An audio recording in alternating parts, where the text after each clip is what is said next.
I'm going to be talking about education and environment and eco-social justice and our times, at least somewhat. And we're not going to do it immediately, but one of the things I want to do today is tell you about our spring field intensive program that we've run. This is the 46th consecutive year, and not a lot of people know about it these days. I think because word of mouth doesn't work quite like it used to.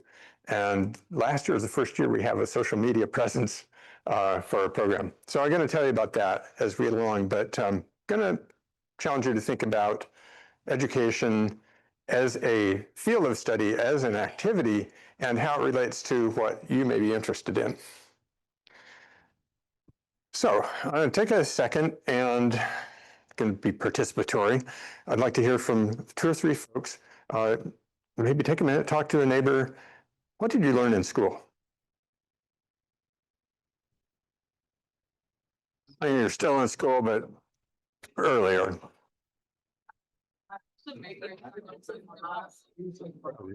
On air? Yeah, so sharing stuff back out, just make sure feeding them. All right, I'm glad to hear that you're talking. It shows you learned something, right? Okay, who'd be willing to share? And I will repeat. Yes. About climate change and global warming. About climate change and global warming. Nobody else learned anything worth sharing. Yes. Trophic cascades. Okay. Thank you. Yes.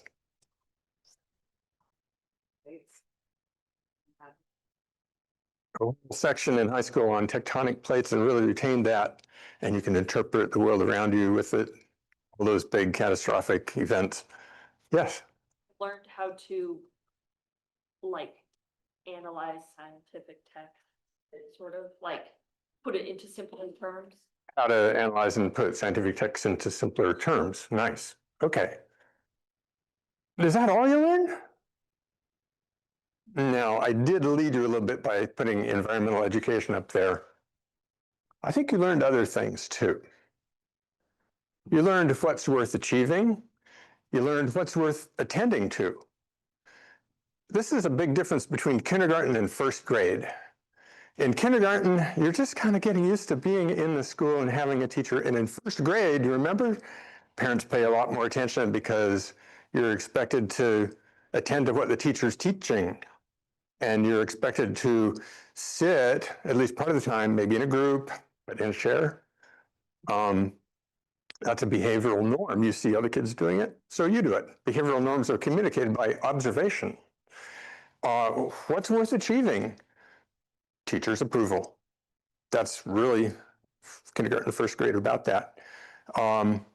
Sitting still, that there's a schedule in school. There's the space itself teaches because certain activities are stored here and there, and you line up here and there, and you go over there for gym, you go over there for lunch.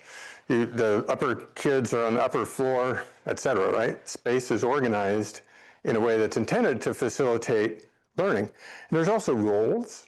There's the teacher, there's the kids, there's the younger kids, there's the older kids, there's the parents, there's the principal. Oh my God, there's the principal. I hope that's a calm thing. It's a good principle. Most of them are these days. Groupings, social statuses, maybe that relates to the age gradation. United States and maybe other countries are notable in how age-graded friendships are. You know the kids in your grade. Little horizontal strip. You probably have older friends, maybe have siblings, something like that. So it might transcend that. And then communicative norms. Who talks, when, about what? When you talk about something that's not on the agenda, how do you do that? Quietly. Right? So we are good. Human beings are really good at learning our environments. That's the stuff that's not on the explicit agenda. It's on the implicit agenda. Are you with me? So at the same time, there's all that subject matter, which is what we're told is the agenda worth attending to, and all those rules and so forth are structured around. Okay.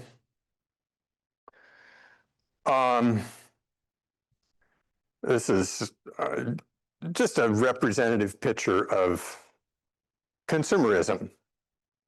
Okay. What does the environment of consumerism teach you? Since we were saying we learn our environments, what do you learn in this type of environment? Yes. What holiday or what time of year might be close? Mm-hmm. I think this is a year-round one. It's just like generic, gift wrapping, could be anything. What does the environment of consumerism teach you? Implicit, yes. Disposability. Mm-hmm. You got a nice one, it gets old, get a new one. Wears out, or a new one comes out, even that one's still good. Okay. Yeah, somebody back here. Yes.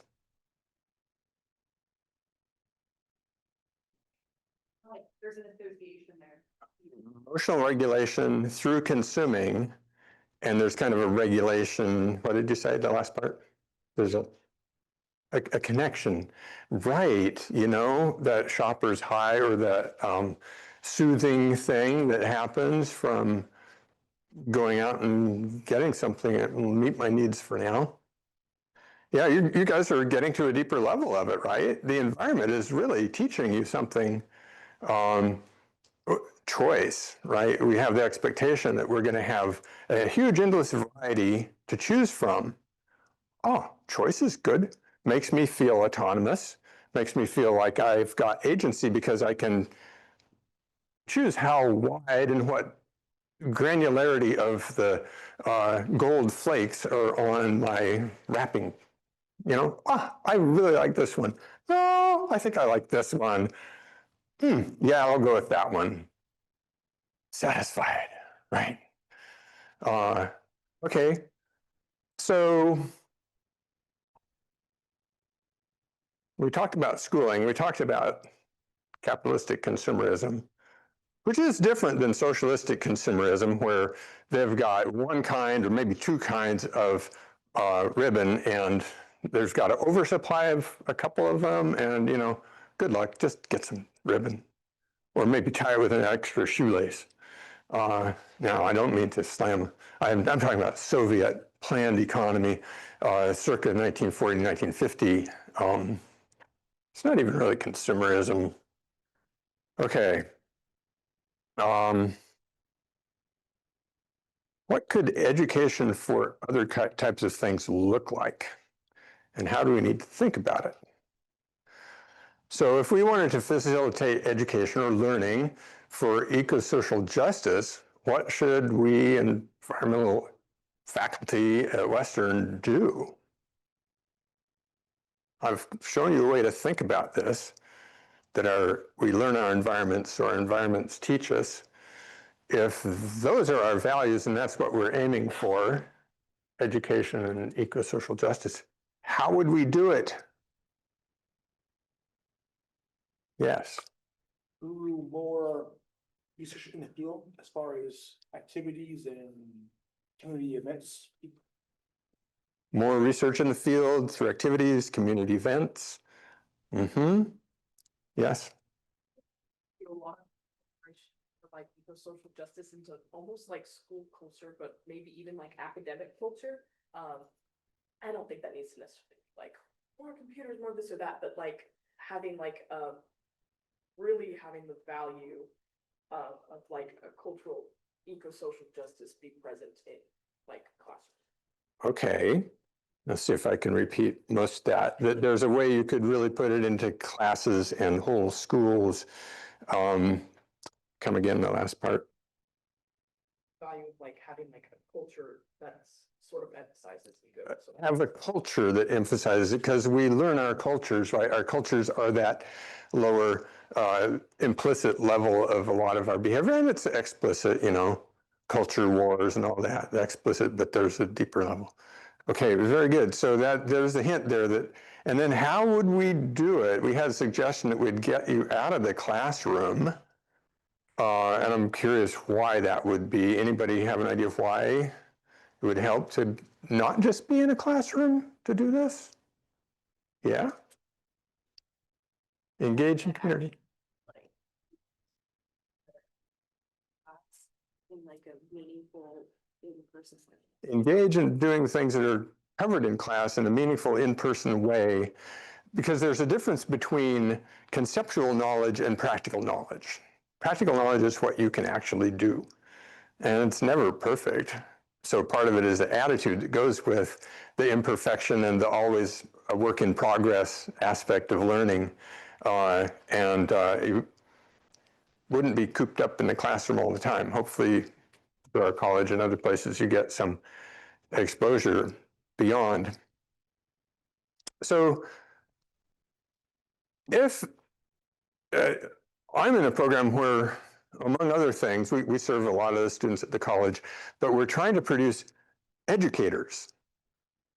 We used to say environmental educators. Now we're saying education and eco-social justice, because the justice and environmental justice are so intimately tied up. If we want educators to be able to do this for other people, we need to provide them the experience, because they're going to learn our environment, right? Whatever we make happen in the classroom or beyond the classroom is what they will really learn. So if we want them to do something different than sitting in class and having top-down knowledge, we have to create an environment that's different than that, right? In educational theory, there's an approach called backward design, which is where you figure out what you want people to be able to do, and then you figure out the steps to get to that. But you have to start with that. It's kind of like how you design the environment. So we would need a learning setting that's going to support this, would need behavioral norms, roles. The roles are probably going to be a little less hierarchical, partly because hierarchies sometimes are necessary, but useful. But by the time they get in the way of information flows. The top has access to some information that the bottom doesn't, but the bottom has access to a lot of information that the top really don't know. And it's dangerous to tell them. How many are an employee at some business? Okay, or ever been? Did you just tell your boss everything that they needed to change? It could be risky, unless you got a really good boss. Now, if you're part of a worker collective, where the business is owned by the workers, then everybody's going to share information because everybody wants it to succeed, right? And there are such things.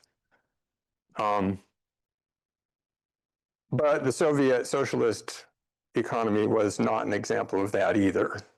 Pretty oligarchic. It led to the oligarchy that's in control of our country now. Just a little connection there. It wasn't funny. It's not funny, is it? All right. Learning together, working together, and eating together is a recipe for community. You might have seen that in maybe a youth group you're a part of, or maybe a family, maybe a group household, maybe an organization, club, etc. I'm sure some of Western's clubs fit the mold there. So they're creating rituals that break down the hierarchies, break down the barriers, and change the communicative norms. We are really interested in learning. We say education, which is a great term. But like I say, never let schooling get in the way of your education. Because your education is definitely beyond your schooling. And as soon as you graduate from school, if you haven't figured it out already, you will figure that out. Now, I'm sure what we do at the university really does help, but it's not the end in itself. Okay, so since we learn our eco-social environments, we have to teach in a way that embodies and enacts the values we want to further. All right, now we're going to jump context again. When we look at an environment in my field, we think about the learning that's going to be facilitated by that. Does anybody recognize this? Yes. Yes, this is English Camp. It's a National Historical Monument. Due to the Pig War, it is part of the United States, even though for historical reenactment purposes, once a year they fly a British flag there. There's a blockhouse. There's a few of the buildings that housed the British soldiers during the Pig War on the northwest end of San Juan Island. Well, on the southeast end of San Juan Island, there was American camp. One pig was killed at the outbreak of this war, but it did lead to the settlement of the boundary that this was both British and American claimed territory here and up into BC.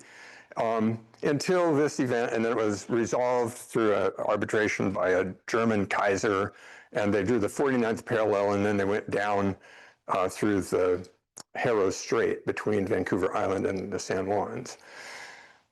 But nonetheless, it was a kind of big deal. They sent a lot of ships over and so forth. The British did. They were already around. I think I just grabbed this off the internet. Doesn't that look pretty darn photoshopped? Like they had to get the formal labyrinth garden in the picture. It was totally different focus, pretty bogus. So now, if you go there, and we were there just a week and a half ago with my students, there's a bunch of interpretive panels. The interpretive panels show pictures that show where the officers' bunks were and where the soldiers' bunks were. Man, they were crammed in together. It tells the story, but it doesn't tell all the story. What do you suppose it misses? Come on, this is the Pacific Northwest. What would this history start with? Yeah. Yes, indigenous tribes. In fact, this is from Google Earth, and I put the local Lushootseed, or I think this is actually, it's Lummi and it's Enchanthan, it's Papiawath, Shemayath is the name, and there's something hidden in this I'm about to show you. There's also stuff that would be hidden, and it's probably visible if you know exactly how to look at the ground. This is morning light, and so you can see some tire marks. Here's the shadow of the flagpole. There's another shadow that wasn't in that last picture. Do you see it right here? Kind of almost in the center. So in 2016, some of our collaborators, our partners from Lummi and from Wasanich on the other side of Haro Strait, the peninsula running north from Victoria, erected story poles telling the story of the Shwala, which is the indigenous name for reef nets. You can see the person there has a net in their arm and there's salmon on either side. What you can maybe see in this, if you had the right eyes, you could see that there may have been, there would be the outlines of a 600-foot long longhouse here. So they were allowed to put these story poles up in 2016, right near the end of Obama administration, the National Park Service. However, since then, they've not been allowed to put up any interpretive panels. So when we visited this site, there's this palpable sense of erasure, as the term is often used. The white settler history of this notable battle and so forth was splashed all over, but not a word except for these poles, the presence of these poles kind of mysteriously there.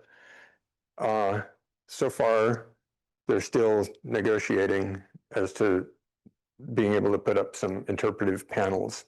So what does this environment teach? Without or with? Whoops, with. So we're interested in education for ecosocial justice. And this is definitely a step in the right direction, although it would be really lame to say, well, it was an oral culture, so they don't need interpretive panels. No, both please, right? Let these folks choose. So indigenous cultural survival and resurgence, here's 4 things that involves with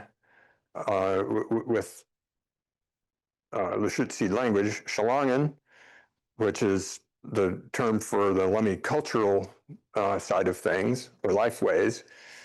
The next word is Chamitrasan, which is how you say the Lummi language in it, Chamitrasan. Education, it's English, but in Senchothan, which is very close, skulls or values. And then Elenanek, which is learning, a word for learning from the land, water, air. Learning from the environment. It's part of their language that you would learn out on the land, on the water. These very water-based cultures, canoes. I mean, you're going to slash through the old growth forest to get from point A to point B only if you have to. Please just paddle, you know. So supporting this through education, what would you do? And what should Western programs do to support this through its education programs? I'm not going to try to answer those right now, except to say we're working on that in this program that I'm going to tell you about. But I want to take a little step back. Oh yeah, no, here we go. Yeah, this is what you need to know if you might be interested. You don't have to be an education-oriented person to be interested in this. You might be into policy or even planning or understanding a local bioregion better, or just kind of general environmental studies interest. You can make this, there is a minor that'll be on the books next fall, where you take one course in the fall and this block of 4 classes that we're running right now, the 46th year of it, although it's changed over time. So there's 17 credits. You can't really take anything else. You can hold down a part-time job if your boss is reasonably flexible because you're in the field about 15 days or plus a little bit through the term. We meet as a group. There's 2 profs. Every group develops its own community sense. So it allows us to get beyond the classroom doors and go to and create both the physical environment, go to the physical environments and engage with the other social and cultural environments and create the interpersonal environment among ourselves that's going to facilitate learning in a different kind of way. So you might be this would be a thing you could do when you're really getting senioritis and another spring term sitting inside. I used to play hooky in spring term. Or you might be a junior. We do have assistants who did it the year before who help us. So, and they can do that for internship or independent study and so forth. So it does have one prerequisite, which is this fall class, and you invest 3 to 1. I'm teaching that. There's also a winter class that my colleague, Professor Hayes, is teaching in the winter that supports this, but it's not required for the minor. It's the environmental curriculum class. And yeah, there's a 1 credit winter prep seminar to get everybody on board. Right? Yes, okay. And so some of the themes, education and ecosocial justice, but it complements some of these other kinds of things like I was just mentioning. So we're really, most of the folks, the students and the profs are not uniformly, but for the most part, we're settlers for the most part, right? Not 100% for sure. So we're figuring out how to do this type of education. Okay, so I'm going to go down a little bit of a rabbit hole here because I want you to understand. I sort of advertised in the talk how how education is a promising approach in, let's just say, times with looming dark clouds. And I want you to just get a little bit of the theoretical level of this. So I'm going to throw out this idea of basic psychological need theory. A need in general is something essential to growth, integrity, and well-being. It's different than wants or preferences. You know that it's essential for growth because if you take it away, those things don't happen. So what are the psychological needs that are universal? And this has been studied across at least a couple dozen countries, depending on which set of studies you look at. What are the psychological needs that help us grow, have integrity, wellness? So a need gives motivation, but doesn't necessarily tell us how to satisfy them. And that's interesting because we're just not, our need satisfaction is kind of freed up from our biology in a way, not 100% by any means. You're carrying around your biological instructions, which really work through pleasure as well as pain. And you're carrying around your cultural instructions. And then you have your own choice, the necessity of figuring it out yourself. Okay, so psychological needs, because there's stuff we need, are ways that we can be manipulated or do things actually against our own interest. For example, being ruled by fear. As well, if you deny people the ability to meet their needs, that's almost one definition of oppression. You can't do what you need because you're prevented by some actors in some system. So we'll see more about what I mean by that. Because I'm going to refer to a book that was translated by the wife of my wife's grad school advisor. We read thick books, still do. Did it have you read Montesquieu at all?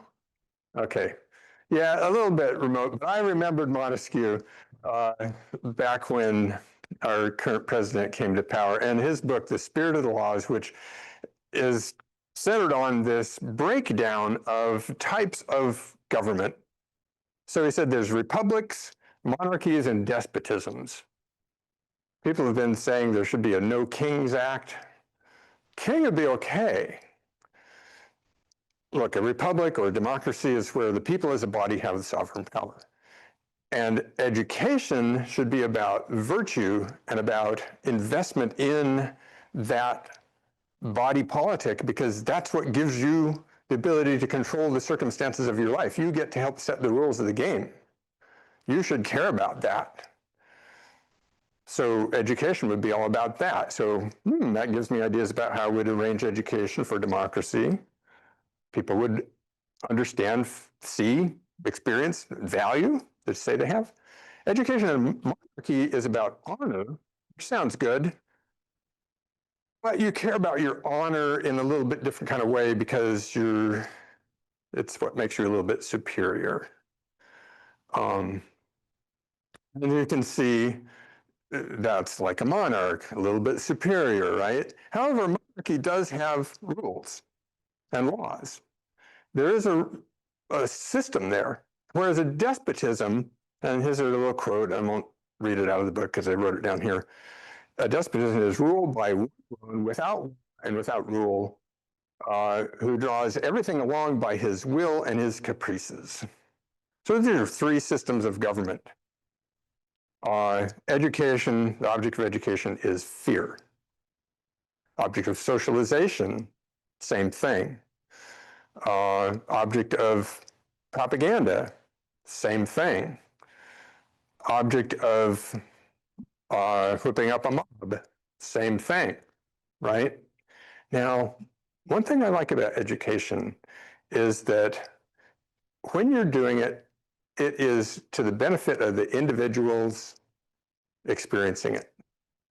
It's also for the good of other things, like democracy and like environment and so forth. But it's always justifiable because of the capacities and values that you are raising up in those that you're helping learn, right? So this is a good all-weather kind of ship, right? Education.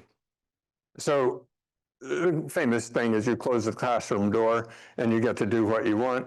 I say you go out of the classroom door and you do even more of what you want.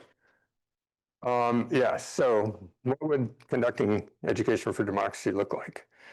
Okay, I'm just going to slip past these, but I talk about this in my conservation psychology class and try to enact it in everything I do.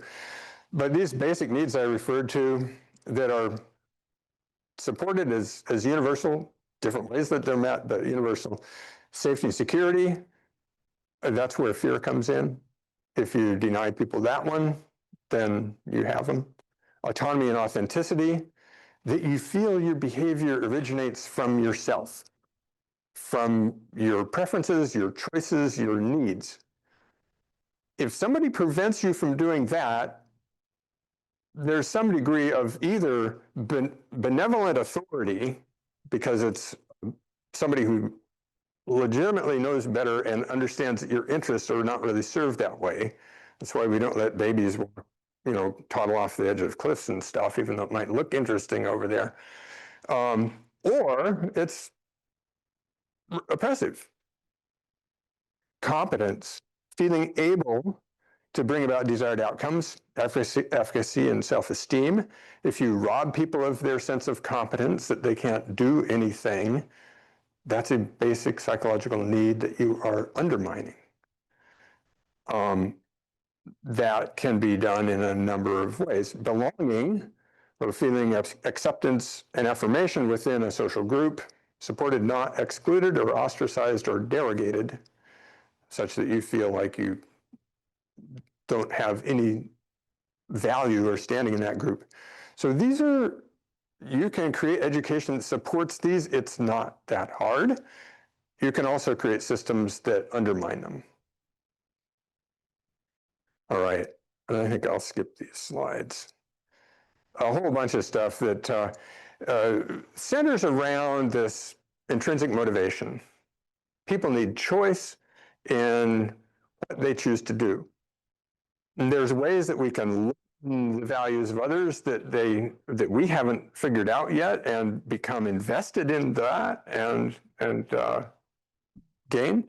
But then there's other ways that it can go. So this is more of what we might use to design an educational approach. Okay, so what we're going to do now is switch to this.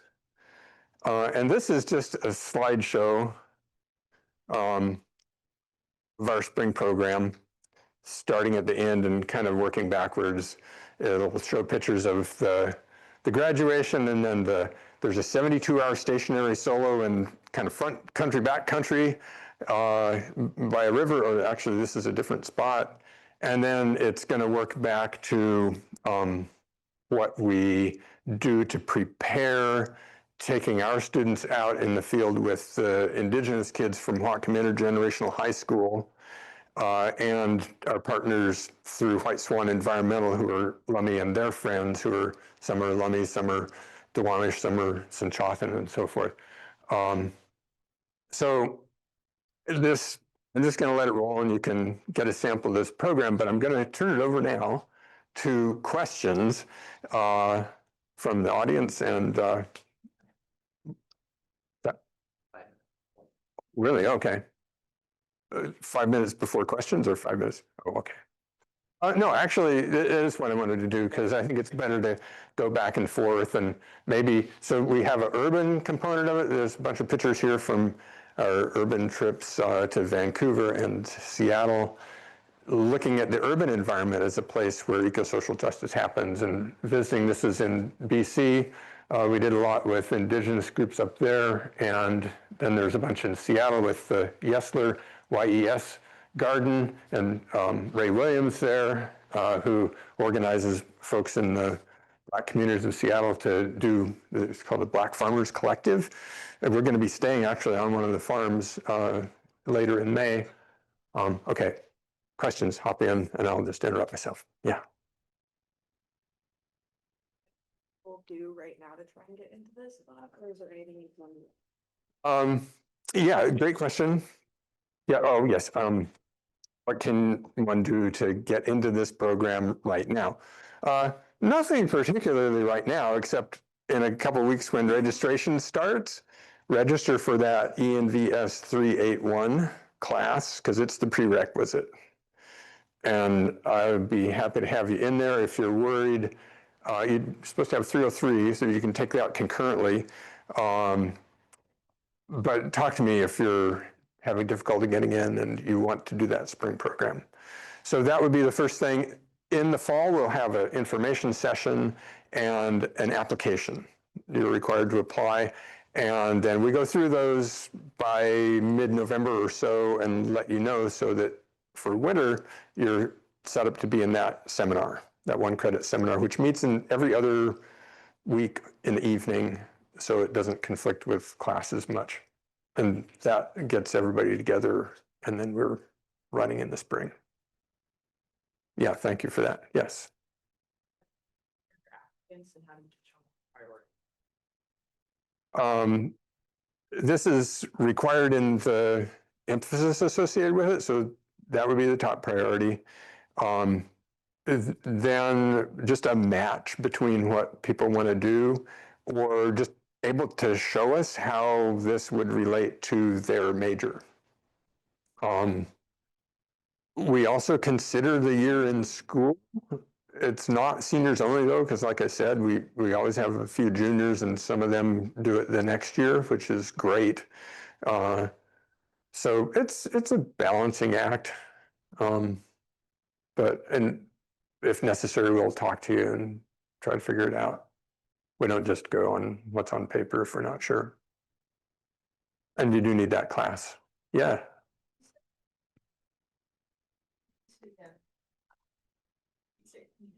Talk about if you do any kind of stuff. Yeah, okay.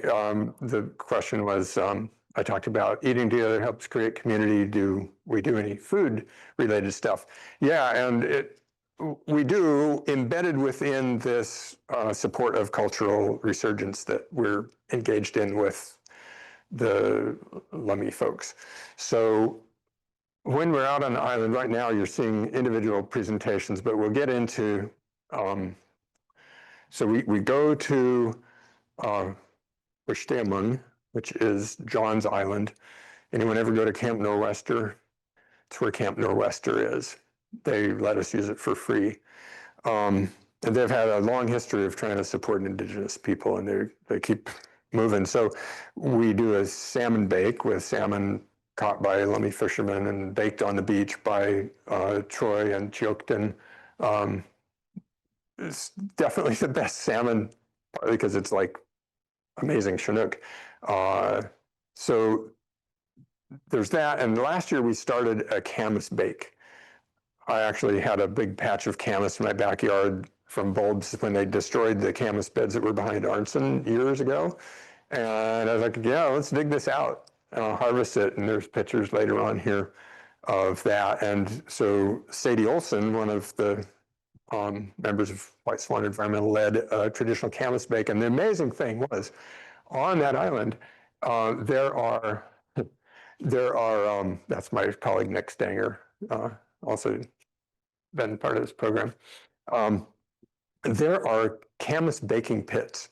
There's been archaeological work done on them, determining that they were used within the last 200 years and going back. There's huge slopes of islands up there that were natural camas fields.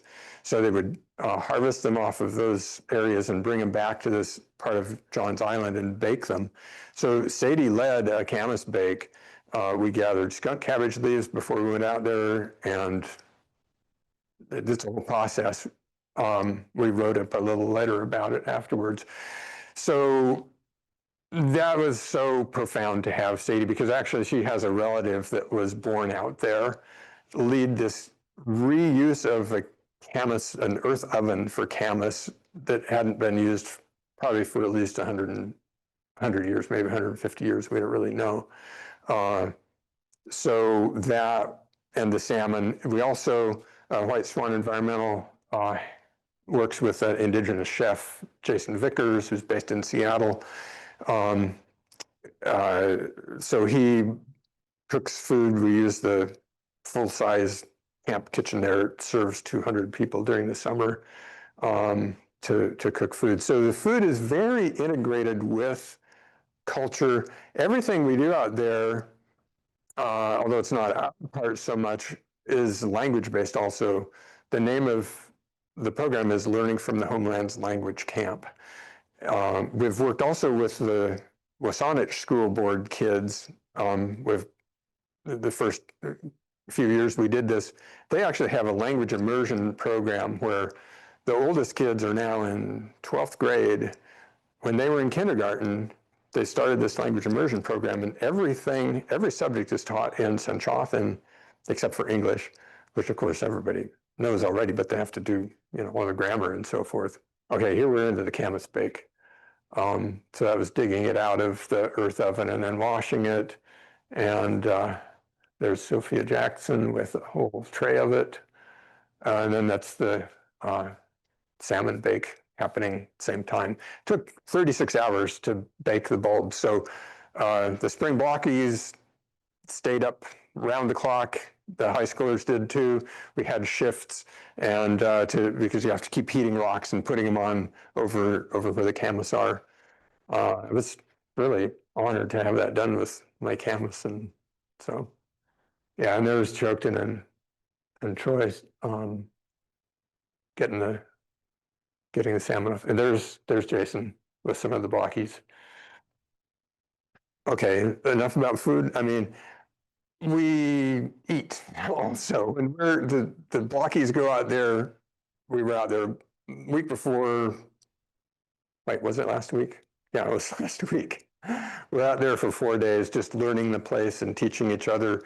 Students have to do a cultural natural history activity program that they design around an organism or system or issue that's out there that we can observe and learn from directly. Another question though. Do we have an online question? Yep. No? Nobody on. Oh, okay. Question. No questions online. Yes, sir. Travel to the island, you say how long? Is it for a month or so, or? There's a 4-day trip and then a 5-day return with the high schoolers and the White Swan crew. So it's to get there, we drive to Anacortes, get on the Friday Harbor Ferry, take the cars off, drive to Roach Harbor, and then we hire Humpback Hauling in their little barge. And it's a 35-minute haul out to the island from Roach Harbor. And there is a fee associated with the program. It's attached to one of the classes. It's $450. If that's an obstacle, then talk to us and we can probably help. There's some amount of outdoor equipment that's needed, but we have options for that too. If people don't have a tent or a sleeping bag or whatever, you kind of need your own shoes and probably a raincoat, but with other stuff. And this is tied in with the effort to get a gear lending library going at the college, but it's not been an obstacle. We've been able to help folks out. Also, we're really committed to accessibility in this program.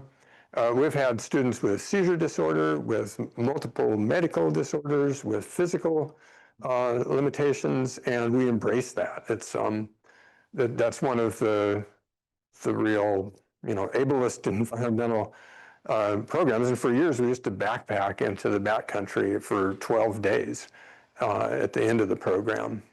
We don't do that anymore, but we still have that solo, and we've adapted that. It's worked really well, and we embrace that challenge and the diversity that it brings. It's really, really powerful.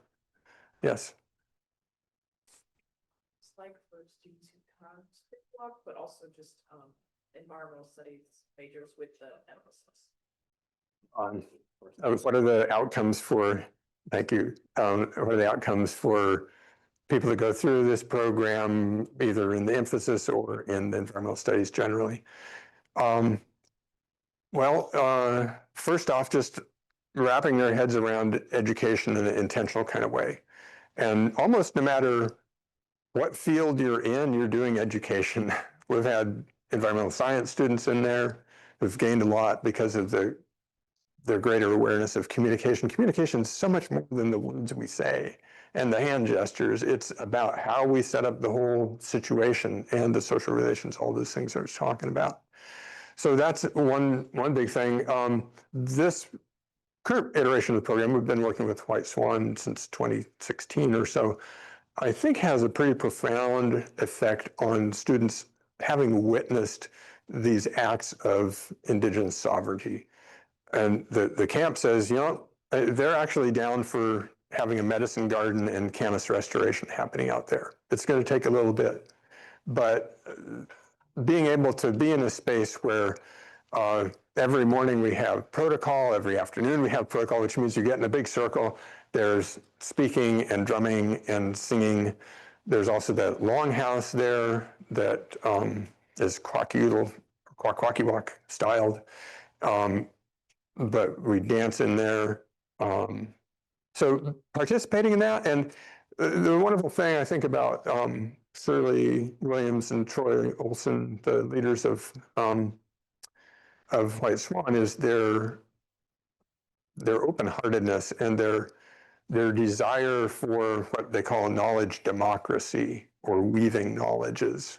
And there's stuff we read around that. It's not just either or, Indigenous or Western. They want their kids to have both.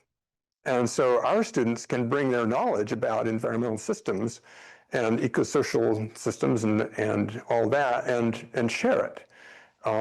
And often somebody from the Indigenous community will pop up and add their part, which is wonderful. So the weaving kind of is pretty live. You learn how to be really flexible in this program. If you're an assistant, if you do it for a second year, you get a little bit more of a backstage view. There's a lot that goes into making this happen. And all the students get a sense of that. So it's like, this is like, for example, risk assessment and risk management and incident response. We have very complete systems about that. Doesn't mean that we don't still have incidents, but everyone participates in it because everyone's a steward of the program while they're in it. More questions?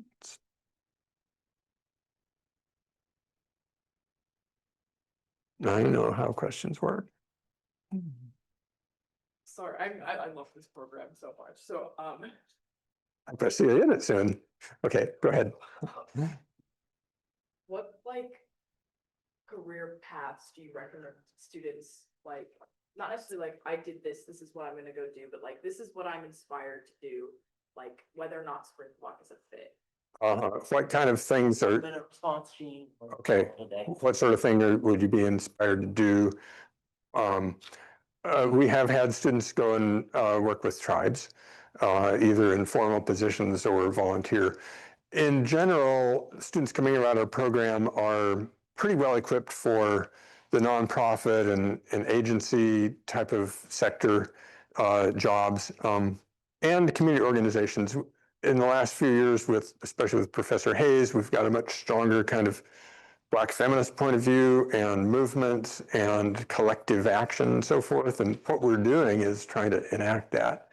So that's a strength. And just coming out with the orientation. It's really about orientation and there's a transformational thing that happens around being out of the classroom, being in an intentional learning community and doing these things together. So that, I'm sure, is one of the big outcomes of it. Okay, that was the last question. Leave off. Yep. Thanks, Gene. Thank you.